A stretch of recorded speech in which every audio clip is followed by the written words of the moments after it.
భారత్లోని అన్ని ఛానల్స్ ను ఆంధ్రదేశంలో ప్రసారం చేస్తున్న ఏకైక network city cable. Welcome to city cable news bulletin. ముందుగా headlines. Critical care block centre నిర్మాణానికి శంకుస్థాపన.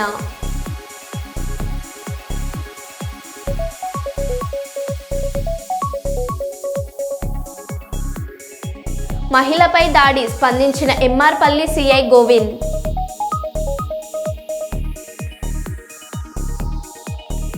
కోరుట్ల పట్టణంలోని గాంధీ రోడ్లో స్కూటీలో నుండి ₹1,00,000 ఎత్తుకెళ్లిన 2 దొంగలు.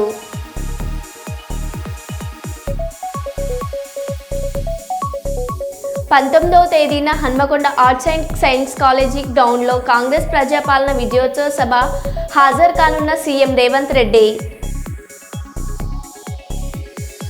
టేకుమట్ల ఐకేపీ కేంద్రాన్ని సందర్శించి ధాన్యం కొనుగోలు ప్రక్రియను పరిశీలించిన మంత్రి శ్రీ తుమ్మల నాగేశ్వరరావు.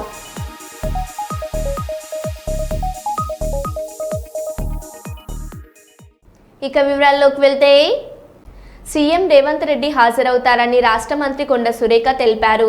రాష్ట్ర అటవీ దేవాదాయ పర్యావరణ శాఖ మంత్రి కొండ సురేఖ మీడియాతో మాట్లాడుతూ, ప్రజలు నియంతృత్వ పాలనకు చరమగీతం పలికి కాంగ్రెస్ ప్రజా ప్రభుత్వాన్ని ఎన్నుకొని డిసెంబర్ 7 నాటికి ఏడాది పూర్తి కానున్న సందర్భంలో నవంబర్ 19న Hanamkonda arts and science college గ్రౌండ్లో తలపెట్టిన ప్రజాపాలన విజయోత్సవ సభను విజయవంతం చేయాలని పార్టీ శ్రేణులకు ప్రజలకు మంత్రివర్యులు శ్రీమతి కొండ సురేఖ పిలుపునిచ్చారు. దాన్ని రేవంత్ రెడ్డి గారు కూడా ఛాలెంజ్గా తీసుకొని ఈరోజు సమగ్ర కులగణన సర్వే రాష్ట్ర వ్యాప్తంగా నిర్వహిస్తున్న విషయం కూడా మనందరికీ కూడా తెలుసు. ఇది చరిత్రలో నిలిచిపోయేటువంటి సంఘటన. దేశంలోనే ప్రప్రథమ రాష్ట్రము తెలంగాణ రాష్ట్రము కులగణన విషయంలో దాంట్లో ఎంతో సీరియస్గా ఈ ప్రభుత్వం ముందుకు పోతున్న విషయం కూడా మనందరికీ కూడా తెలుసు. మరి వరంగల్ అనేది ఒక చారిత్రాత్మకమైనటువంటి నగరం. కాకతీయులు ఏలినటువంటి గడ్డ, రాణి రుద్రమదేవి పాలించినటువంటి గడ్డ. ఈరోజు సమ్మక్క సారలమ్మల త్యాగానికి ఫలితమైనటువంటి ఈ గడ్డ మీద ఎన్నో పోరాటాలు జరిగాయి. ఎంతోమంది మహానుభావులు జన్మించారు.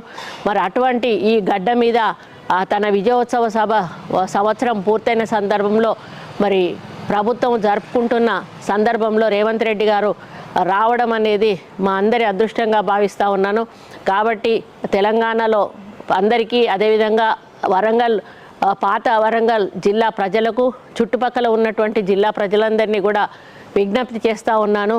19వ తేదీ మరి ముఖ్యమంత్రి గారు వరంగల్కు రాబోతూ ఉన్నారు.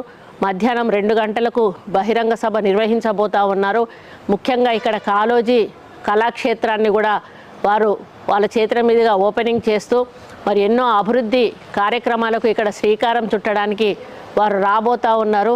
ఆయన లక్ష్యం ఒకటే, హైదరాబాద్ తర్వాత అంత పెద్ద ఎత్తున వరంగల్ నగరాన్ని అభివృద్ధి చేయాలనే లక్ష్యంతో ముందుకు వెళ్తూ ఉన్నారు రేవంత్ రెడ్డి గారు. దాంట్లో భాగంగానే 19వ తారీఖు రోజు వరంగల్ రూపురేఖలు మారే విధంగా వారు తప్పకుండా మాకు కావలసినటువంటి వనరులు సమకూరుస్తారని, నిధులు సమకూరుస్తారని నేను ఆశిస్తూ ఉన్నాను. మరి మాకు ఆ క్షణం కోసం ఎదురు చూస్తూ ఉన్నాము. ఆ క్షణంలో మరి అందరూ కూడా భాగస్వాములు కావాలని కోరుకుంటా ఉన్నాను. అందుకే మరి వరంగల్ పాత జిల్లా ప్రజలందరికీ, వరంగల్ ఈస్ట్ నియోజకవర్గ ప్రజలకు ముఖ్యంగా పెద్ద ఎత్తున మీరు కూడా తరలి రావాలి. మహిళలందరూ కూడా పెద్ద ఎత్తున తరలి రావాలి. చుట్టుపక్కల నియోజకవర్గ ప్రజలు కూడా పెద్ద ఎత్తున తరలి వచ్చి మరి ఆర్ట్స్ కాలేజ్ ప్రాంగణాన్ని మన జనంతో నిండిపోయి మరి ఆ జనం మధ్యలో మన వరంగల్ అభివృద్ధిని ముందుకు తీసుకెళ్ళడానికి రేవంత్ రెడ్డి గారు చెప్పేటువంటి విషయాలను మనం వినాల్సిన అవసరం, బాధ్యత మనందరి మీద ఉంది అని తెలియజేసుకుంటూ, తప్పకుండా ఈ యొక్క మీటింగు వరంగల్ చరిత్రలో నిలిచిపోయే విధంగా ఉంటుంది అని, ఈ నిర్ణయాలు కూడా వరంగల్ చరిత్రలో నిలిచిపోయే విధంగా ఉంటాయని నేను ఆశిస్తూ, వీరందరూ కూడా 19వ తారీఖు 2 గంటలకి ఆర్ట్స్ కాలేజ్ మైదానంలో జరిగేటువంటి రేవంత్ రెడ్డి గారి బహిరంగ సభకు తప్పకుండా హాజరు కావాలి, పెద్ద ఎత్తున రావాలి అని కోరుకుంటూ, వేములవాడ రాజరాజేశ్వర స్వామిని దర్శించుకున్న రాష్ట్ర బీసీ సంక్షేమ రవాణా శాఖ మంత్రి పొన్నం ప్రభాకర్ కార్తీక మాసం సందర్భంగా ముఖ్యమంత్రి రేవంత్ రెడ్డి ఈ నెల 20న రాజన్న దర్శనం కోసం వేములవాడ వస్తున్నారు.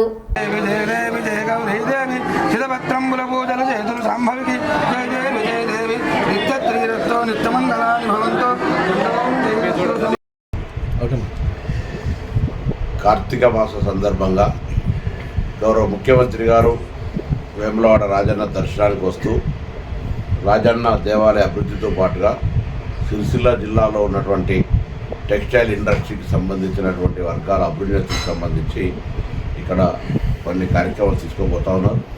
అది ఈ ప్రాంత అభివృద్ధి ఇరిగేషన్ పరంగా కొత్త ప్రాజెక్టులు పెండింగ్లో ఉన్నటువంటివి కావచ్చు, ఈ ప్రాంత అభివృద్ధికి సంబంధించిన విషయం లోపల నేను మరియు వేములవాడ శాసనసభ్యులు ఆది శ్రీనివాస్ గారు, మానకొండ శాసనసభ్యులు, చొప్పదండి శాసనసభ్యులు అందరం కలిసి ఈ ప్రాంత అభివృద్ధికి సంబంధించిన ప్రజా సమస్యలు వారి దృష్టికి తీసుకుపోయి పరిష్కరించే విధంగా చర్యలు తీసుకోవడం జరుగుతుంది. ప్రస్తుత రాజకీయ పరిస్థితుల్లో ప్రభుత్వం ఒక సంవత్సరం పూర్తి చేసుకుంటా ఉన్నది. చారిత్రాత్మకంగా జరిగినటువంటి అనేకమైనటువంటి కార్యక్రమాలు, తెలంగాణ ఏర్పడ్డ నాడు ధనిక రాష్ట్రంగా ఏర్పడ్డ తెలంగాణ 10 సంవత్సరాల పరిపాలన తర్వాత 7.5 లక్షల కోట్ల అప్పుతోటి ఈరోజు మాకు ప్రజలు అధికారం వచ్చింది. ఈ యొక్క సందర్భంలో ఎటువంటి భూములు అమ్మకుండా ఏవి కూడా వివిధ కొత్త కార్యక్రమాలు చేయకుండా 1వ తారీఖు జీతాలు ఇవ్వడం కావచ్చు, ఇవాళ ఆర్టీసీలో ఉచితంగా మహిళలకు బస్సు సౌకర్యం కలిగజేయడం కావచ్చు, 200 యూనిట్ల ఉచిత విద్యుత్ దాదాపు 70-80% మందికి ప్రజలకు అందుతూ ఉన్నటువంటి 200 యూనిట్ల ఉచిత విద్యుత్ కావచ్చు, 500 గ్యాస్ సిలిండర్ కావచ్చు, 5 లక్షల నుంచి 10 లక్షల రూపాయల ఆరోగ్యశ్రీ కావచ్చు, అన్నిటికంటే ఎక్కువగా రైతు రుణమాఫీ 1 లక్ష రూపాయలు మాఫీ చేయడానికి 5 సంవత్సరాల్లో 5-6 కిస్తులు తీసుకున్నటువంటి పరిస్థితి. అటువంటిది చారిత్రాత్మకంగా 2 లక్షల రూపాయల రుణమాఫీ అయింది. కొంతవరకైనా కుటుంబపరమైనటువంటి గ్రూపింగ్ లేని వాళ్ళ వివరాలు కూడా తీసుకోబడ్డాయి. వాళ్ళందరికీ నెలలోపు క్లియర్ చేయడం జరుగుతుంది. మిగతా 2 లక్షల పై ఉన్నటువంటి వాళ్ళకు సంబంధించి వాస్తవంగా మేము 2 లక్షల లోపల రుణమాఫీ చేస్తామని చెప్పినాం. కానీ పైన వాళ్ళకు సంబంధించిన విషయంలో కూడా ప్రభుత్వం ఆలోచన చేస్తుంది. ఆ పైన డబ్బులు కట్టించి 2 లక్షలు మాఫీ చేయాలని. ఆర్థికపరమైన ఇబ్బందుల వల్ల ఇది జరుగుతుందని ప్రజలు కూడా తెలుసు. తప్పకుండా రైతులకు అండగా నిలబడుతుంది. అదేవిధంగా కొనుగోలుకు సంబంధించిన విషయాలు కూడా ఎప్పటికప్పుడు రైస్ మిల్లర్లు కూడా కొంత ఇబ్బందికర పరిస్థితుల్లో ఉన్నప్పుడు కూడా వారి డిఫాల్ట్ లేని వాళ్ళందరికీ కూడా ప్యాడీ ప్రొక్యూర్మెంట్ ఛాన్స్ ఇచ్చి ఈరోజు కొనుగోలు ప్రక్రియ చేస్తూ ఉంది. కానీ కొంతమంది డిఫాల్టర్లుగా ఇయ్యాలని కూడా 20,000 కోట్లు రైతుల ధాన్యాన్ని కొనుగోలు చేసిన పైసలు ప్రభుత్వం చెల్లించినటువంటి ధాన్యం మిల్లర్ దగ్గర పెట్టుకొని ధాన్యము డబ్బు కట్టకుండా ఉన్నటువంటి సొమ్ము 20,000 కోట్లు. ఆ డిఫాల్టర్లకు ప్రభుత్వం అనేక సందర్భాల్లో సామాధాన భేద దండ అన్నట్టుగా అనేక రకాలుగా డబ్బు కట్టమని చెప్తా ఉంది. వారికి ఈసారి రైతుల ధాన్యాన్ని ఇవ్వటం లేదు. వారి వృత్తిపరంగా కూడా ఇబ్బంది వస్తుంది. మీరు రైతుల యొక్క ధాన్యాన్ని కొనుగోలు చేసే ప్రక్రియలో భాగస్వామ్యం కానప్పుడు కమర్షియల్ వ్యాపారానికి కూడా ఇబ్బంది కలిగేటువంటి పరిస్థితి ఉంటుంది. కాబట్టి మీరు వెంటనే మీ డిఫాల్టర్ స్టేటస్ నుంచి రెగ్యులర్గా రైతు ధాన్యం కొనుగోలే పరిస్థితికి రమ్మని ప్రభుత్వం తరఫున విజ్ఞప్తి చేస్తున్నాం. మీరు దయచేసి ఇప్పుడు ఉన్న పరిస్థితిని రైతులు ఇబ్బంది పడద్దు. రైతులు ఇబ్బంది పడద్దంటే ప్రభుత్వం ఎంత బాధ్యతనో మిల్లర్లుగా మీకు కూడా అంతే సోషల్ రెస్పాన్సిబిలిటీ ఉంది. మీకు అన్ని రకాల ఛార్జీలు అన్ని రకాల ఎటువంటి ఇబ్బంది లేకుండా చూసుకోవడానికి ప్రభుత్వం కూడా పాలసీ తీసుకొచ్చింది.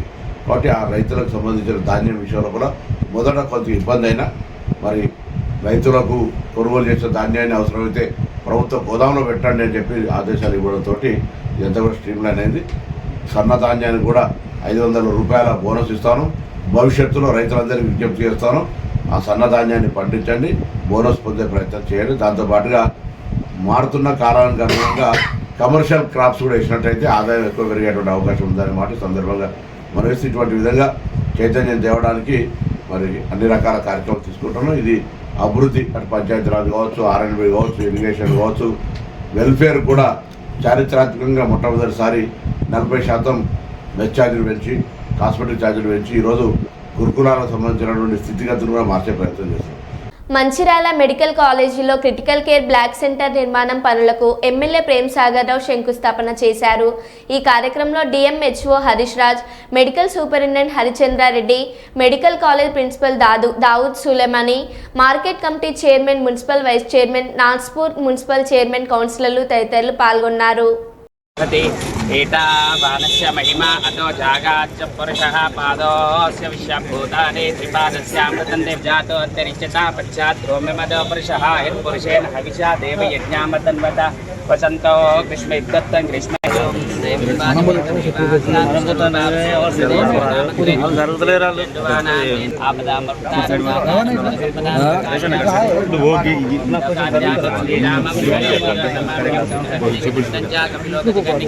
लंबोदर विक्रमिष्ट राजोगणादि बाधूमकेतुर्गणादि शोभावचन्द्रगजानन वक्रतुण्ड शूर्पकर्ण हेरम्बस्कन्दपुरजा षोडशैतानि नानानि हेनियादपि तस्यामृतं दिवे विपादोन्दैर्देशनापादसाध्या रुषाय च मे रोचं ब्रह्मं जनायन्ता तेने अग्रे अब्रुवन्यश्वैनं ब्राह्मणो विद्या तस्य देशा अशन्वचे दीक्षचे गणपतिकं ववामहे कविं कवीनामुपस्तवस्तवं ज्येष्ठराजं ब्राह्मणां ब्राह्मणस्पद आनः शृण्वन्न विधि क्षीरसाधनं श्रीमन्म इनका प्लेस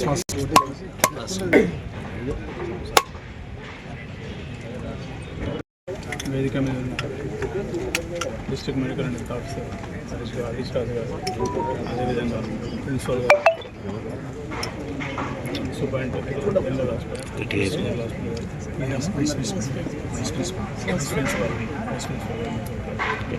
అదేవిధంగా సంబంధిత ఇక్కడికి వచ్చిన కౌన్సిలర్లు, వైస్ చైర్మన్,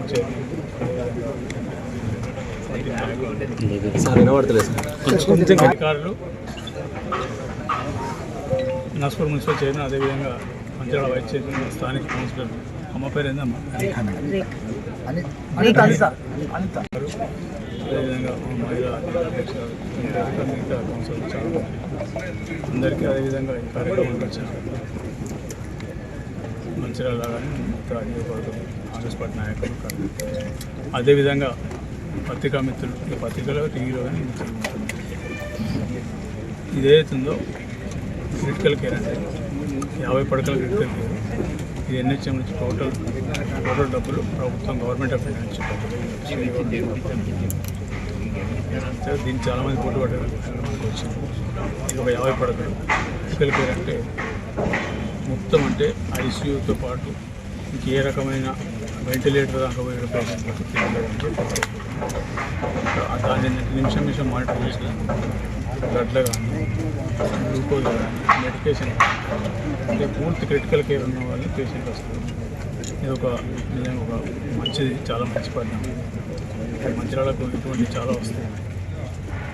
తప్పకుండా ఏదైతే ఎన్నికల ముందు మాట్లాడిన మెడికల్ హబ్ చేస్తాను, ఖచ్చితంగా ఇది ఉత్తర తెలంగాణ మెడికల్ హబ్ అయితే కరీంనగర్ నుంచి మొదలైతే అందరి పేషెంట్ ఇక్కడ రావాల్సిన పరిస్థితి ఖచ్చితంగా చేస్తాం. దానికి పక్కకున్న డాక్టర్ల ముందు అందరూ సహకరిస్తుంది. 21 నాడు సూపర్ స్పెషాలిటీ మరియు మాతా శిశు హాస్పిటల్ కన్స్ట్రక్షన్ కార్యక్రమం మొదలుపెట్టారు. మాజీ రాజ్యసభ సభ్యులు కెప్టెన్ లక్ష్మీకాంతారావు జన్మదిన వేడుకలను పురస్కరించుకొని బీఆర్ఎస్ సీనియర్ నాయకులు అమరావతి సలీం ఆధ్వర్యంలో తెలంగాణ చౌక్లో ఏర్పాటు చేసిన వేడుకల్లో పాల్గొన్న కరీంనగర్ శాసనసభ్యులు గంగుల కమలాకర్, వీరి వెంట నగర మేయర్ సునీల్ రావు, మాజీ civil supply corporation chairman Ravinder Singh, BRS party జిల్లా శాఖ అధ్యక్షులు జీవి రామకృష్ణారావు, నగర శాఖ అధ్యక్షులు చెల్ల హరిశంకర్, మాజీ జిల్లా పరిషత్ వైస్ చైర్మన్ గోపాలరావు, నాయకులు తదితరులు పాల్గొన్నారు.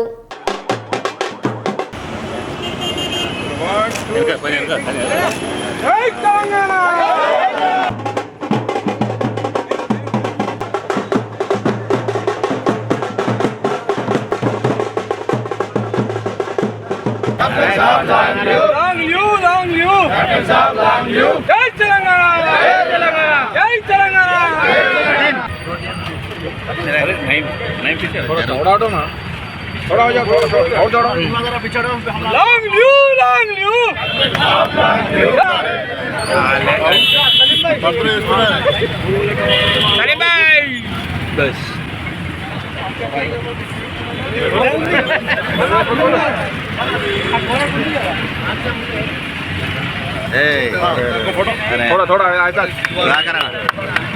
थोड़ा इधर मैडम ऐसा देखो थोड़ा Long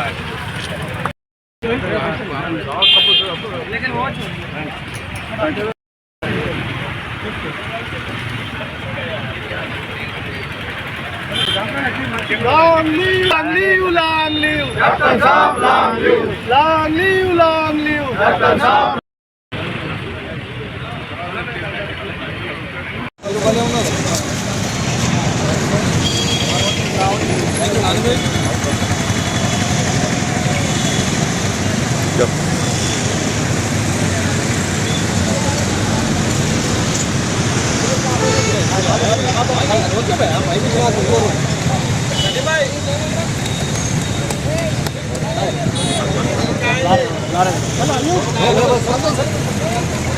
నమస్కారములు.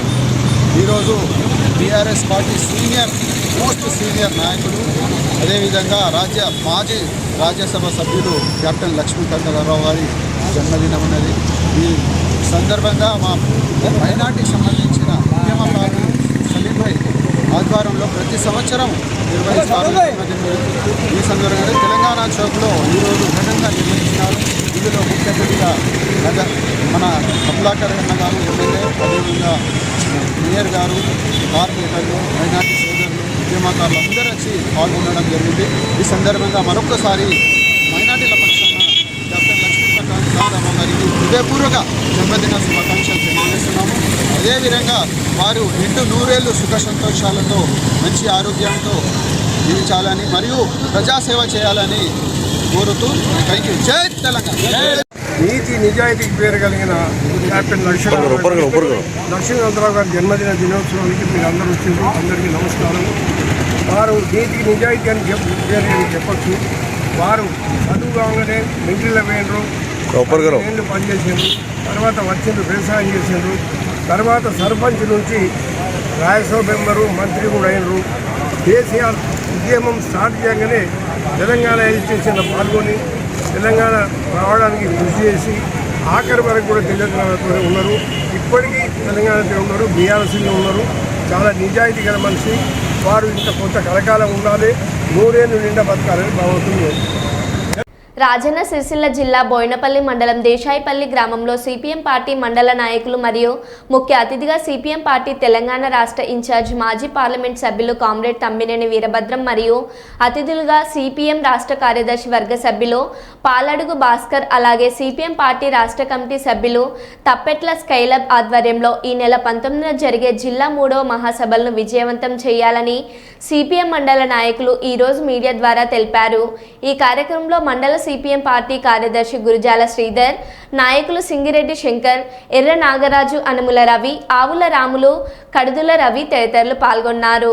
ఈరోజు రాజన్న సిరిసిల్ల జిల్లా బోయినపల్లి మండలం దేశాయిపల్లి గ్రామంలో సిపిఎం పార్టీ మండల నాయకుల ఆధ్వర్యం లోపట రేపు 19వ తారీఖు నాడు జరిగే జిల్లా పార్టీ మహాసభల కరపత్రాన్ని ఈరోజు దేశాయిపల్లి గ్రామంలో పత్రికా సమావేశం సందర్భంగా ఆవిష్కరణ చేయడం జరిగింది.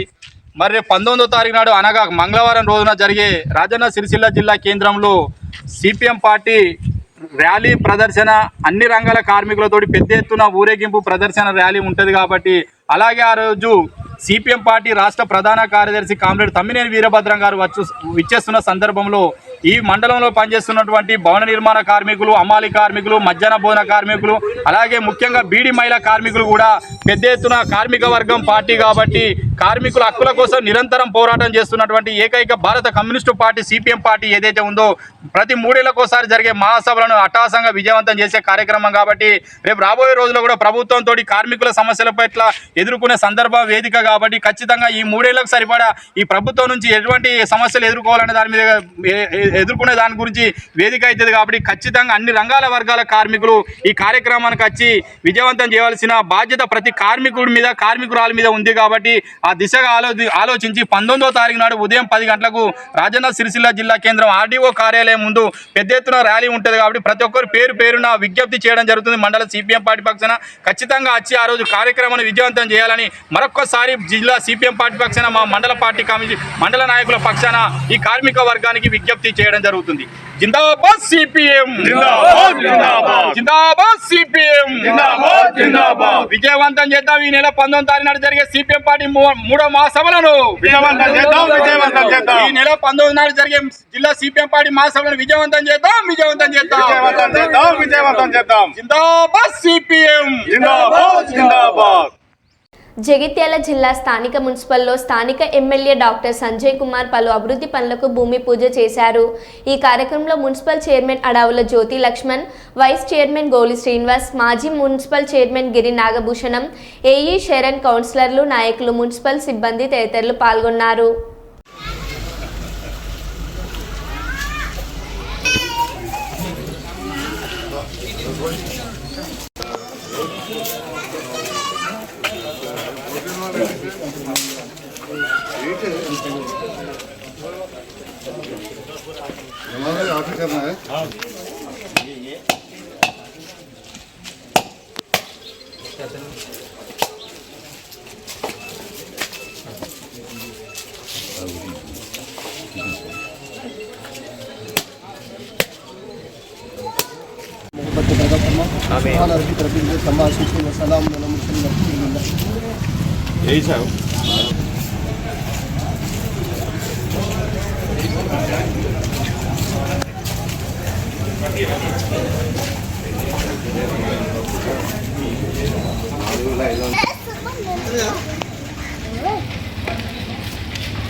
వార్డులో డ్రైన్ అదేవిధంగా దానిపైన స్లాబ్కు భూమి పూజ కార్యక్రమాన్ని ఏర్పాటు చేసిన వార్డు కౌన్సిలర్ 42 వార్డు కౌన్సిలర్ మిత్రులు మన్సూర్ గారికి, కార్యక్రమంలో పాల్గొన్న మున్సిపల్ చైర్పర్సన్ జ్యోతి గారికి, మాజీ మున్సిపల్ చైర్పర్సన్ గిరి నాగభూషణ్ గారికి, వైస్ చైర్మన్ శ్రీనివాస్ గారికి, సీనియర్ నాయకులు మిత్రులు అహ్మద్ గారికి, ఈ ప్రాంత పెద్దలు మా జియాబాయి వాళ్ళ కుటుంబ సభ్యులందరికీ, యువ నాయకుడు నవీద్ గారికి, మా इमाम साहब को, मेरा दोस्त बाखर भाई को और बहुत से यहाँ के नौजवान साथियों, बुजुर्गों, పెద్దలకు రాజ్ కుమార్ గారికి, మిత్రులకు, అధికారులందరికీ, పాత్రికేయ మిత్రులకు नमस्कार। बहुत खुशी की बात है, आज इतवार सुबह 42 और 13 वार्डों में जो कामा कर रहे हैं उसके लिए आज फाउंडेशन तुम डाले। ये कामा जल्दी करना बोल के कॉन्ट्रैक्टरों को भी हमारा मंसूर भाई तो बहुत सीनियर लीडर है, वाइस चेयरमैन सभा का वाइस चेयरमैन है, ज़रूर कराएंगे। वैसे ही वो 13 वार्ड का तो हमारा कमाल भाई पैरा भाई का बेटा है, ज़रूर ये काम जल्दी से जल्दी होगा। मेरे की एक थोड़ा मुझे खुशी है कि मैं जीतने के बाद अब बहुत तेज़ी से काम चल रहा है। एक 6 महीने तक थोड़े दिन इलेक्शन है, उसके बाद में सरकार नहीं रहने से कामा नहीं हो रहा था। ప్రభుత్వం లేక పనులు అవుతలేకుండే కొంచెం బాధ ఉండే, ఇదేదో కదా ఉత్సవ విగ్రహాలు లేక వాటి అట్లా పెట్టిన ఎమ్మెల్యే అయినా అంటే అయినా అన్నట్టున్నది, ఎవరికేం చేయలేకపోతున్నాం। ఈ ప్రాంతానికి ప్రత్యేకంగా మన నిధులు రావాల్సి ఉండే, మరి అవన్నీ కూడా చేయాలి। ఇంతకుముందు సోదరు చెప్పినట్టు డబల్ బెడ్రూమ్ ఇల్లు కొందరు మాట్లాడుతూ ఉంటారు, కాడ కోరిట్ల కాడ మా మన్సూర్ భాయ్ వార్డులు ఎన్ని కట్టారో గన్ని కట్టలే, మెట్పల్లి కాడనైతే అలా సగం కట్టలే, మెట్పల్లి టౌన్లో ఒకటే వార్డు ముచ్చట చెప్తున్నా, ఊరు కాదు। అటువంటిది మనం 4520 ఇండ్లు అంటే దానికి అందరి సహకారం, మేము ఎంత పాటుపడ్డామో అది ప్రజలు గుర్తించారు, రిజల్ట్ ఇచ్చారు। ఇక పదే చెప్పవసరం, కానీ అప్పుడప్పుడు కొందరు ఏం చేసిండు అంటే ఈ మాట మాట్లాడాల్సి వస్తుంది। ఒక్క మన్సూర్ భాయ్ వార్డుల 42 వార్డుల కట్టినన్ని మొత్తం కొరట కడగట్టలే। స్థానిక జగిత్యాల పట్టణంలో 42 అలాగే 13 వార్డుకు సంబంధించిన మున్సిపాలిటీ జనరల్ ఫండ్ నుంచి పెట్టించడం జరిగింది వర్కులు కాబట్టి, మరి 42 వార్డుకి వచ్చేసి 10 లక్షల వర్కులు పెట్టించడం జరిగింది। ఇక్కడ సీసీ డ్రైన్స్, అలాగే సీసీ డ్రైన్స్ 10 లక్షలతో పెట్టించడం జరిగింది, అలాగే 13వ వార్డులో సీసీ రోడ్స్ 5 లక్షలతో పెట్టించడం జరిగింది। కాబట్టి మరి ఈ పనులు తొందరగా పూర్తి చేయాలని చెప్పేసి కాంట్రాక్టర్ గారిని మరొకసారి కోరుతున్నాను। ఎందుకంటే ఇప్పుడు గతంలో కొబ్బరికాయలు ఏవైతే మొన్న మేము వెళ్ళి కొట్టొచ్చినా అన్ని ఆల్మోస్ట్ పనులన్నీ కంప్లీట్ అయిపోయినాయి, చాలా తొందరగా చేస్తున్నారు। ఎందుకంటే ఈ తొందరగా చేయడం వల్ల మా పీరియడ్లో కంప్లీట్ అయిందని చెప్పేసి ప్రతి ఒక్కరికి ఆనందంగా ఉంటుంది, అలాగే ఓట్లు వేసిన వాళ్ళు కూడా వీళ్ళ పీరియడ్లో కొంచెం పని అయిందని చెప్పేసి వాళ్ళు కూడా సంతోషంగా ఉంటారు। కాబట్టి సో తొందరగా పని పూర్తయితే మాకు కూడా వాళ్ళకు కూడా అందరికీ సంతోషంగా ఉన్నది. అట్లాగే ఈ వార్డులో టీఎఫ్ఐడిసి నుంచి కూడా 45 లక్షల వరకు పెట్టించడం జరిగింది ఎమ్మెల్యే గారు. మరి ఎమ్మెల్యే గారు ముందుండి ప్రోత్సహిస్తేనే ఈ పనులు ముందడికి వెళ్తున్నాయి. ఎందుకంటే మేము ఎంతైతే మేము కృషి చేస్తున్నామో దానికంటే కూడా ఎక్కువ 10 రెట్లు ఇంకెక్కువనే కృషి చేస్తున్నారు ఎమ్మెల్యే గారు. మరో బులెటిన్లో మళ్ళీ కలుద్దాం. Stay tune.